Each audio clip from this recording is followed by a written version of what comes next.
welcome to episode 3 of the Verts podcast. I am your host, Christion Abrams. This is Mike, and you see his title, Draft Analyst, Scouting Specialist here at the Verts Network, and he will be showing his skills today, as today we are previewing, an early preview, some could say a way too early preview of the 2021 draft class. He's pretty much going to give us his top guys at each position. Yep.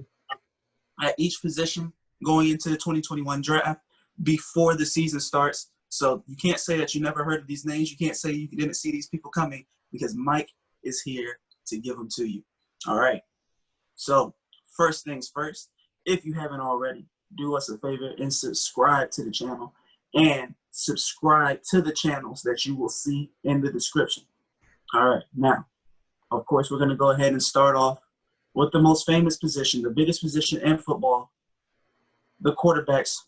Who are your top quarterbacks so far in the 2021 draft class?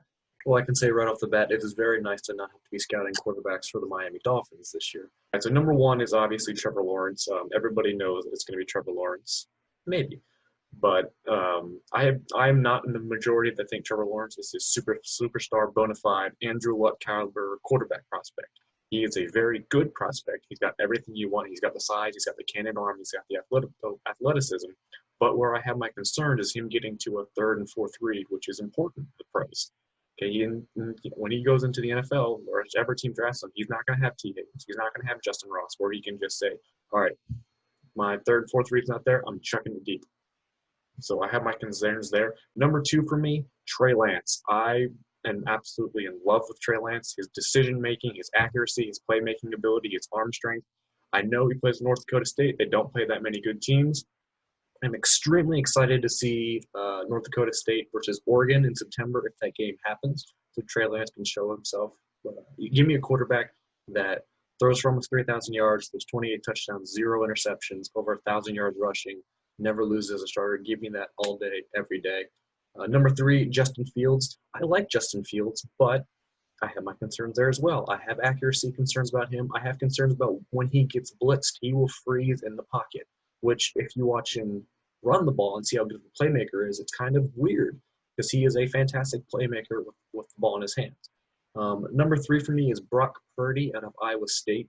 His mechanics are way, way off the charts. And when I say off the charts, I mean awful. But he is an absolute playmaker. He's unconventional, and he would be a guy that you would have to draft he's almost like a Jordan Love, where you have to draft him and develop him. But I am very intrigued and interested to see how he is going to do this year at Iowa State. And then number 5 is Jamie Newman. Jamie Newman has some severe accuracy troubles, but he showed signs last year of brilliance at Wake Forest, especially on third down. He was extremely good on third down, which for me is one of the most 5 important things as a quarterback is what you do on third down. So that's just a list of my top 5. There's a lot of other guys. Sam Ehlinger, I'm really excited to see what he can do this year. I don't necessarily think he's going to be this first, second, third, fourth round quarterback prospect. He's a big body guy with a strong arm who's a mobile quarterback. Might be a later round guy to develop. Okay, good. I will say one thing about Jamie Newman. I'm pretty sure he's still going to get the starting job. I'm not saying he isn't, but just know that QB room in Georgia just got a lot better the other day. I know JT Daniels, who was at USC, just transferred to Georgia.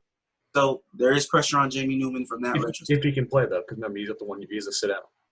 That is true. So there you go. So there you have it. Number 1 for Mike is he has Trevor Lawrence, Trey Lance, Justin Fields, Brock Purdy, Jamie Newman, and an honorable mention, Sam Ehlinger. Now, we had a very deep running back draft class this past year. That's what we're moving to this year. 2021, who are your top running backs? So right now I haven't done an awful lot of work on the running back class, but number 1 for me is Najee Harris. I think Najee Harris is the next coming of Steven Jackson, if everybody remembers how good he was when he was with Atlanta and with the Rams. Let's say the Rams. He is a fantastic receiver out of the backfield. He is a fantastic runner.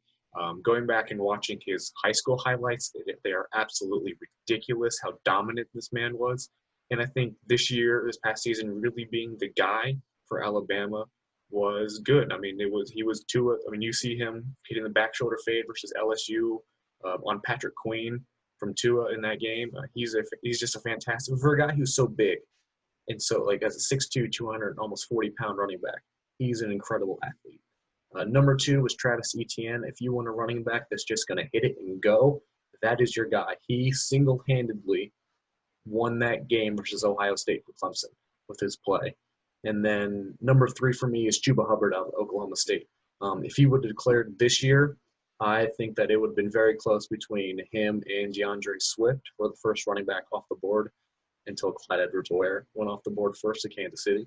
But I think he's just a dynamic running back prospect, and I'm very excited to see who else steps up this upcoming season. Okay, good. So there we go. I'm going to go ahead again and recap it. Najee Harris, Travis Etienne, and Chuba Hubbard. All 3 guys I think can be Heisman contenders this year. I'm very interested to see, one, what happens at Alabama at quarterback, whether it's the young guy Bryce Young or if it's Mac Jones. But either way, I think it's going to be Najee Harris's team. We're going to see another year like Derrick Henry of the pretty much where it's a running back led team like Mark Ingram. Yep. Trent Rickard. Okay, got you. Yep, we could see that again. As a matter of fact, we likely will see that again.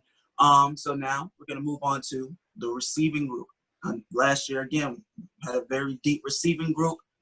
What does it look like from the wide receivers for 2021? I think this class is as good, if not better. And granted, we're recording this the end of May, early June, so we have a whole lot of time. But I think right off the bat, Jamar Chase is by far the best receiver in all of college football. If he would have been in this last draft, he would have been wide receiver number 1, and it wouldn't have been close for me. Number 2, Jalen Waddle. I have concerns about Jalen Waddle from the point that he dropped a few easy balls last year, but if you get the ball in his hands, he is absolutely explosive and dynamic. You hear people at Alabama talk about how he might be even faster than Henry Ruggs, but the difference between Henry Ruggs and Jalen Waddle for me is Jalen Waddle is more explosive with the ball in his hands after the catch, where Ruggs was more of a take a slant and go, just break it and just go. I think Waddle has more moves, more juice, more spins from anywhere on the field. I believe it was Texas A&M. He took a 3rd and 17 bubble route and just juked in between 2 defenders and just went and scored in the end zone for his first touchdown of the year. So I think he's an absolute dynamic player. Number 3, Justin Ross. I think this one's honestly going to change for me. I think when the testing ends up coming out, I don't think that he's going to be this guy who's going to come out and run 4.5. I don't. I think that he's a big jump ball receiver. Very good at it, but I don't see him kind of like T. Higgins staying in that top 3 receivers. Number 4 for me, Devonta Smith. I think Devonta Smith, honestly, talent-wise, might be the best receiver that Alabama has had these past 2 years between all these guys. But one of the things that concerns me is injuries, because he was banged up, not last year, but the year before, he was pretty banged up. And also his size. He's only 170 pounds. So if he can add more muscle on and keep that speed, he could be that guy who kind of jumps up Justin Ross and even jumps over Jalen Waddle next year. Number 5 is Rashad Bateman from Minnesota. Kind of the same way as a Justin Ross, but he's 6'2", absolute playmaker. I want to see what he's going to run the 40. That's my biggest area of concern for him, but just a fantastic possession receiver, go up and get him type guy. Number 6 for me is Rondale Moore. I absolutely love Rondale Moore. He is an absolute playmaker. You can give him the ball in jet sweeps. You can send him deep. You can play him in the slot. You can play him outside. You can play him everywhere on the football field. 2 main concerns. 1, he's only 5'9". 2, he missed most of last year with an injury, so he's going to need a big year and a big bounce back. But honestly, the guy who he reminds me of is Tavon Austin coming out of West Virginia, but a more polished route runner. Number 7, Terrence Marshall, another LSU wide receiver, 6'4", go up and get it. I'm very interested to see what LSU is going to do now that Joe Brady and Joe Burrow are gone. But between Jamar Chase and Terrence Marshall, they're going to be set at wide receiver. And then lastly, my number 8 guy is Seth Williams, another big receiver out of Auburn. And I can say right now that if I had to guess, I would say all 8 of these guys end up somewhere within the top 40 picks. Granted, though, it's only end of May, early June, so we're not quite sure. All right, the guy of note from that list, you heard the list, but the guy of note from that list that I'm most interested in is definitely Rondale Moore. First time I ever saw Rondale Moore, I think he was playing against Ohio State. Yep, that's the game. And I remember watching him, and I didn't even. It's like I couldn't even get a general feel for what position he actually played. He was just getting the ball. He was getting the ball, and like you said, on sweeps, all that. So I was like, well, wait, is he a running back? Oh no, he's a receiver. So he's an extreme talent. Definitely one of the most interesting players to me. Anyway, out of that For group. his size, he's so strong.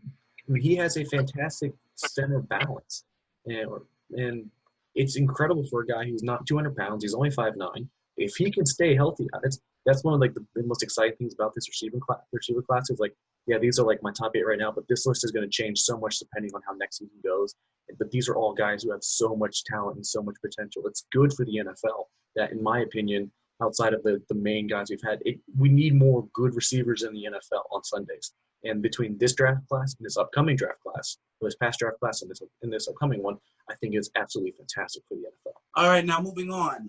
Staying on offense, do we have a top players for tight ends? Oh, we do. Okay, there's a name I'm expecting to be on there, but we'll see if it is. So go ahead, Mike, give us your top tight ends. So number 1 is your guy, Brevin Jordan. I think that he is an absolute freak at the tight end position. This being said, he's number 1 right now. There are 2 other guys in this class that I am extremely excited about. But Brevin Jordan is big, go up and get it fast. I think this might be one of the most athletic group of tight ends we've seen in a very long time. Number 2, I'm going to completely screw up his name, but Pat Freiermuth out of Penn State. At Penn State, they're nicknaming him Baby Gronk. Just a physical player. He's not the type of athlete that Brevin Jordan is, which is why I currently have Brevin Jordan over him, but just an absolute monster. Middle of the field, seam, stretcher. Want to see him continue to develop as a run blocker, but that's the same with all these tight ends, especially entering the NFL. But with so many of them playing in the slot now, it's not that big of a deal. But I'm very excited to see about him. And then another athletic guy is Kyle Pitts out of Florida.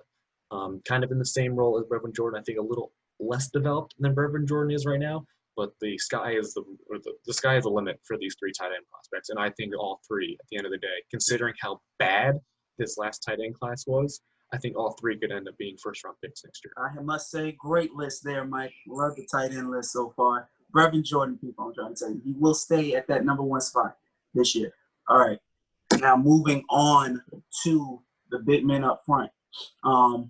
Mike, what are your top offensive linemen? So my top overall tackle and offensive lineman, and if you see anybody else on anybody else's list, I'm sorry, their list is wrong. It's Penny Sewell out of Oregon. He is by far the best tackle prospect I have ever seen.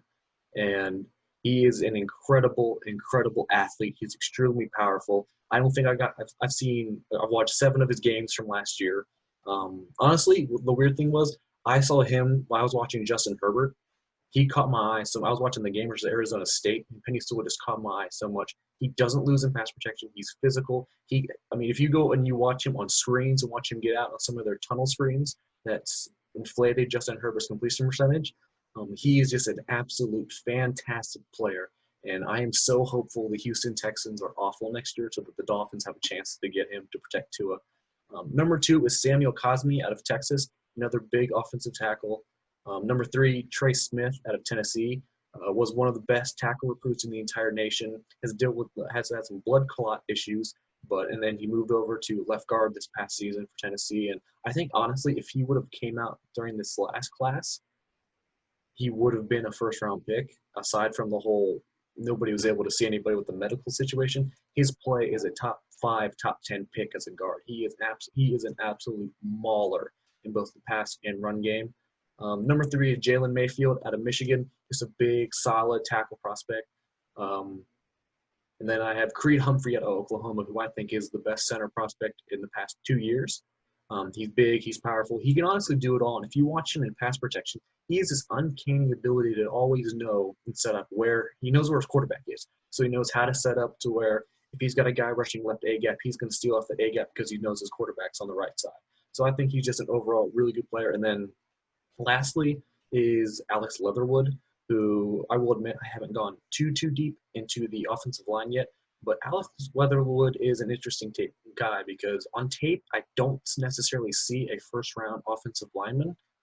I know a lot of people before he went back to Alabama were mocking him in the first round, even sometimes in the top 15. But I'm very interested to see how he develops. Right now, I don't think I necessarily put him around. All right, good. So we go from one side of the trenches to the other side of the trenches. Once again, there is a name I am expecting to hear on this side of the trenches. Mike, who are your top players on the defensive line? Well, number one is this guy. I don't know if you're familiar with. His name is Gregory Rousseau. Um, he just honestly, like Brevin Jordan, is just a big athletic freak. I don't know what uh, many Diaz is doing down there, only winning 5-6 games a season with the talent that he's got. But Gregory Rousseau is an absolute freak of a player. It's interesting because I watch him and they'll play him at the nose sometimes, and he can go and he's only 6'6", 255, but even playing just a zero tech, he can clog up run lanes, and that's not even counting for the fact that he had 10.5 sacks. He's an absolute freak off the edge. So I'm very excited for him because he's still a young player. He has a lot to develop and learn. But seeing his production he had last year, that could only get better going into this year. I will say, if you look up those impressive stats, it just stats alone and film alone. Gregory Rousseau only started 9, maybe 8 games last year. I will say that now we have a talented D-line, have had a talented D-line the past few years, but none really have been as talented as Rousseau. So Rousseau is going to start from the beginning to the end this year. I think it's going to be a huge year for him. Like I said, I want you to compare. Just do me this favor. Everybody watching right now, just make it real easy for you. I want you to watch Chase Young. Just look at Chase Young's stats. Just look at Chase Young's stats, and then look at Rousseau's stats. And then remember that Rousseau did not play or did not start the first 4 games of the year. That's the type of guy we're talking about in Rousseau. I'll let you continue, Mike. Number 2 on my list is Xavier Thomas out of Clemson.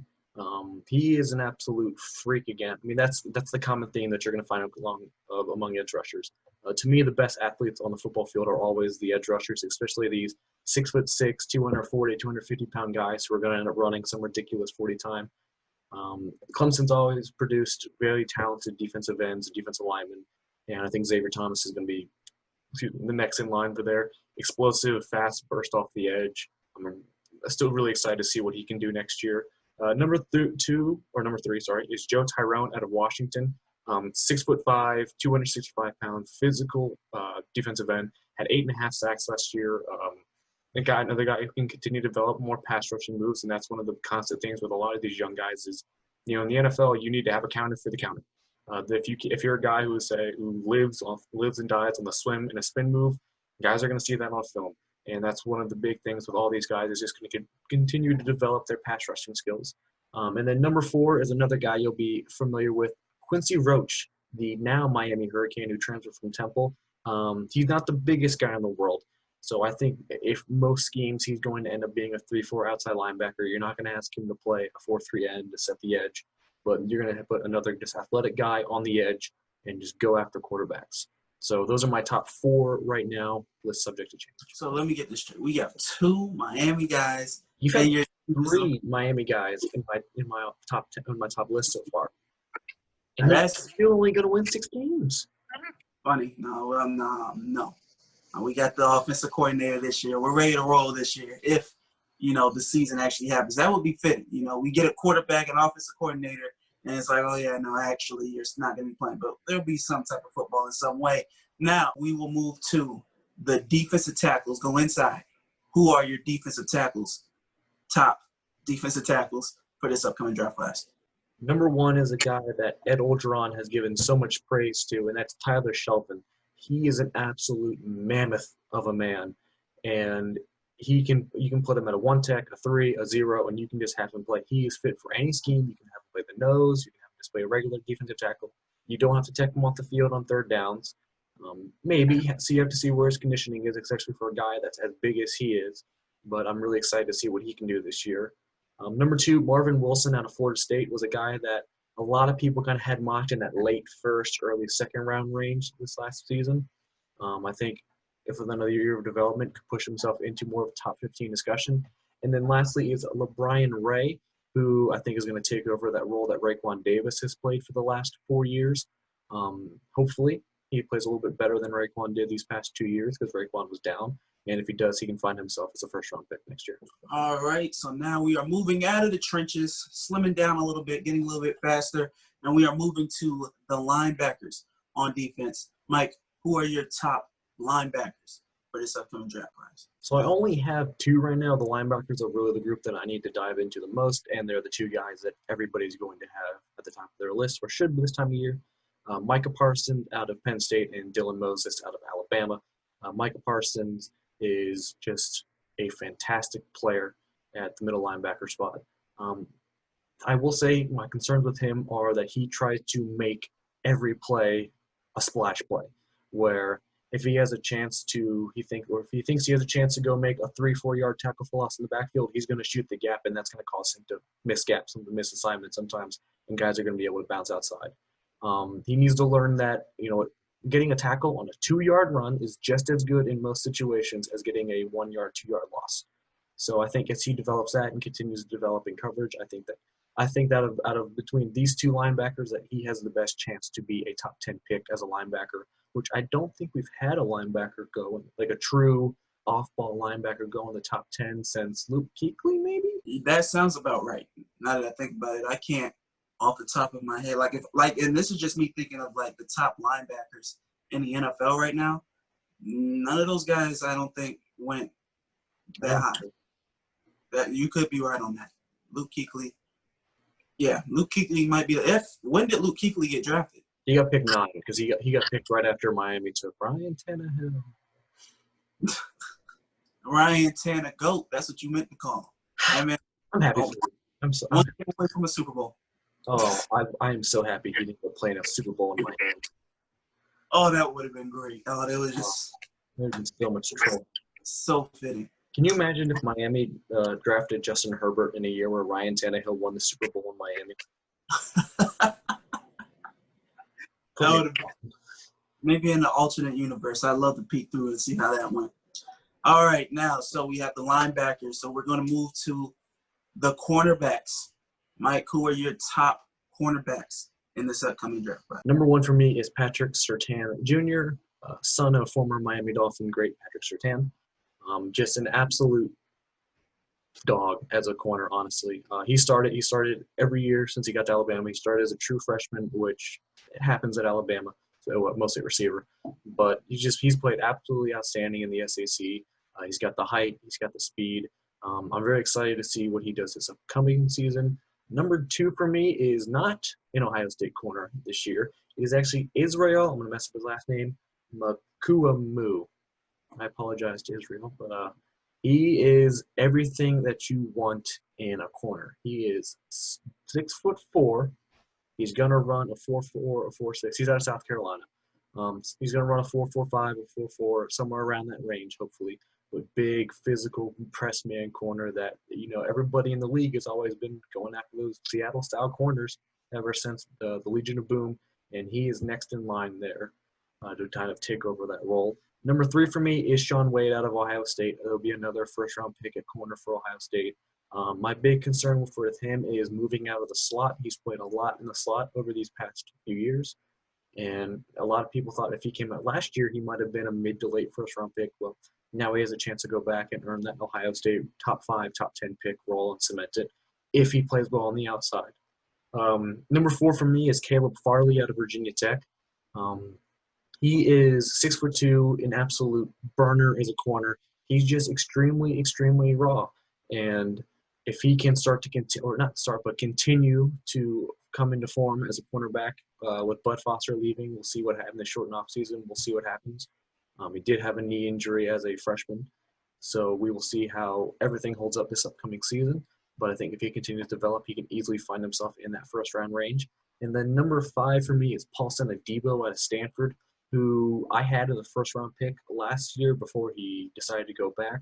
But I want to see improvements. There were some times where he had some serious lapses in coverage, and I'm just interested to see how he continues to develop. I will say next year's cornerback class has a chance to be as good as this year's, which I thought was a pretty good cornerback class as well. All right, Patrick Surtain Jr., number 1, heading the list. Father played for the Miami Dolphins. Surtain should have been a Miami Hurricane. Oh, absolutely. But you know, Alabama, and Louisville, of all schools, always seem to take these South Florida talents and just pull them away from the U. And then you wonder why the U hasn't won anything. Wow. I can't speak on Virginia. I root for Virginia Tech, so I can't really say anything. But it's always fun to take some jabs at you. Finally got yourself a Virginia Tech player in one of your top players for the draft class, though. Caleb Farley. There you go. All right, and now rounding. Tech still won more games last year. Huh. Okay, anyway, also we're gonna move on. We'll revisit. Anyway, we're gonna move on, and we're gonna round out the list with the safeties. Of course, Tampa, I feel, got the best safety in last year's draft class, and Antoine Winfield. Who are the best safeties in this year's draft class, Mike? Number one for me is Javon Holland out of Oregon.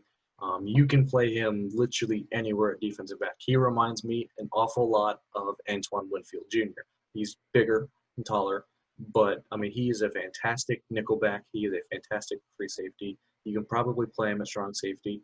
He's a chess piece. He is, to me, if I had to rank the DBs as a whole, he would be my number 2 DB in this class behind Patrick Surtain. I love the versatility he brings. Kind of reminds me of a Budda Baker type player, and obviously Budda Baker has had a fantastic career so far for the Arizona Cardinals. Number 2 is Andre Cisco out of Syracuse, who has been an absolute ball hawk in his first 2 years in college football. Had 7 picks as a freshman, 5 picks last year. Needs to just continue improving tackling-wise and getting bigger and stronger. But if you're looking for that center field kind of guy, that Earl Thomas type player, I'm not saying he's Earl Thomas by any means, but that center field type guy, that's your guy in this upcoming class. Number 3 for me is Jacoby Stevens, strong safety out of LSU. And number 4 for me is Caden Stearns out of Texas, who played alongside Brandon Jones last year at Texas to form 2 really good safeties. Another guy who's versatile, can play all over the field. So I'm really excited to see what the rest of the safety class does, because I felt like last year's safety class with Antoine Winfield, Grant Delpit, and Xavier McKinney was good, but I didn't think it was necessarily great outside of Winfield. So having a guy like Holland, having a guy like Cisco, who hopefully can be top-end talents, will be good for the NFL. So there you have it. You gave you the quarterbacks, you gave you the running backs, offensive linemen, wide receivers, tight ends, D-line, D tackles, or D-line. Edge. We gave you edge and rushers, and defensive tackles, linebackers, corners, and safeties. We've given you Mike has given you the best of the best. He showed out today. So, in the comments, give a big thank you to Mike. He let you know, he's telling you who the best players to watch this upcoming season are. So your team, if your NFL team has some desperate needs, check out the players that Mike has given you for the day. You know what we need to honestly do? What? I need to keep this list and write down like this episode, and then say sometime around November, December, come back and visit this list and be like, dude, come back and thinking. Either say, what were you thinking? Or Mike's a genius. Get him a job somewhere. And then I can be his agent. Now, anyway, we hope that you before we talk about that, before I go into that, so obviously there may have been a trend that some people noticed. A lot of good players in the same spot in some areas. I know I heard Oregon's name a lot. Of course, you heard Alabama. Of course, you heard Clemson. You heard Miami 3 times. You heard Miami 3 times. So, hey, maybe, sometimes when it comes to having that many good NFL-type talent players on your team, look for those type of teams that you heard mentioned to excel this year, even those that didn't do that well last year, like the Miami Hurricanes. But anyway, with that being said, again, we appreciate you for watching. As always, man. Again, like I said at the top of the video, share with your friends, subscribe, notification bell, hit it. So every time we post, you get a video. We will post more. There's been some things going on in our lives, but we're hoping that even if it's just me and Christian, we can make this a regular show. Exactly, and I promise you, I'll be here. I'll always be here. So Mike will be here too. We'll get this done, and we're going to be posting more consistently. I promise you that. So thank you. I appreciate you. And as always, I'm going to end it on the same note. Do me a favor. I know it's a lot of things going on right now, but stay smart. Stay safe, everyone.